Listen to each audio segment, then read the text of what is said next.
fellow collectors. Today we're going to be talking about Marvel Legends Vengeance from the Legendary Writers series. Now we see this is a Toy Biz rendition about 2006. It also comes with a comic book. So here we have Vengeance and his bike. On the back we can see the other characters in the lineup. We also have a little data file for Vengeance. Let me pull it up so you can read that and look at that. So if I get my scale out, we can see that this guy is coming in right at 15.4 ounces. So let's get him off the scale and out of the package. Okay, now that we have him out of the package, we'll take a look at his comic book first as I get it out of the wrapping that it came in. I should have done this off camera, but here we go. We can see we have Vengeance here with the Ghost Rider, and this is number 39 from the comics. And you can see here, it was 1993. This was a time when Ghost Rider was one of the hot books. So see, on the back we have some more buy me, buy me, buy me ad placement for some figures. So we put that to the side. We'll first take a look at his bike. Now we see Vengeance bike here with the skull in the front and the handlebars coming down. We see the flaming wheels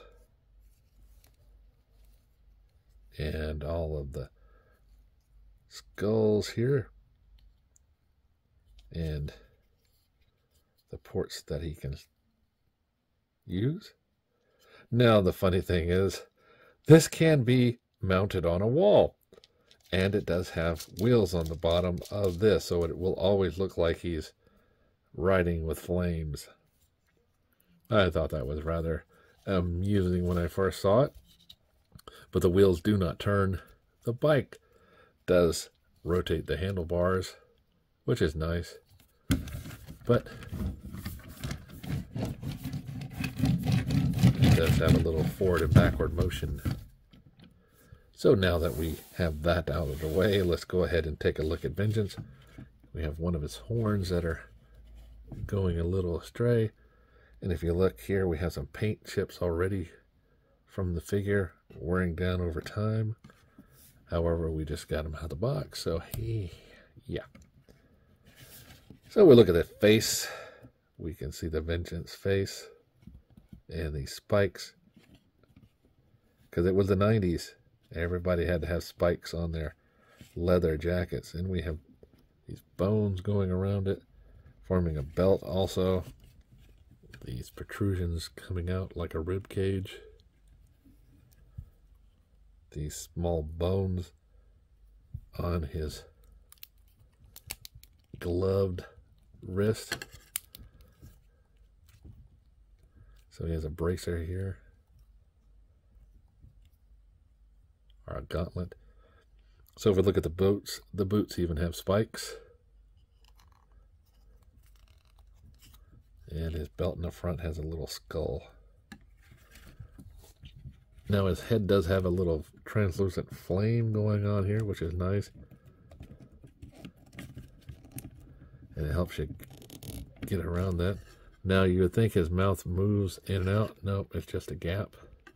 Until you raise it up enough, then you can actually get a little movement out of it. But as you can see, since his head is hitting the back of the collar here, you're not going to get much movement out of it. So you might as well say it really doesn't move at all. Now his arms do come out at T-poos.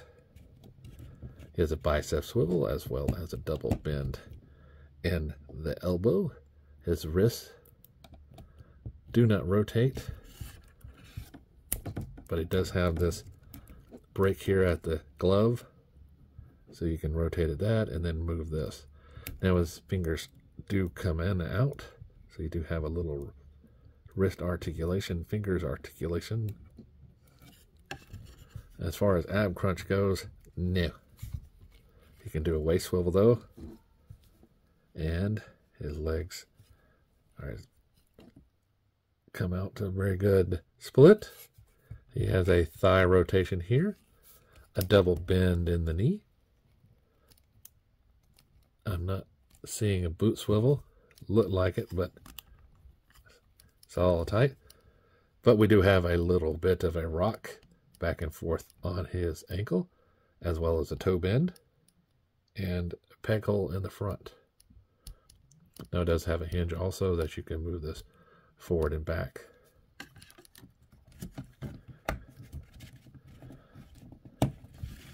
So we'll go ahead and get this guy on his bike and see how he looks.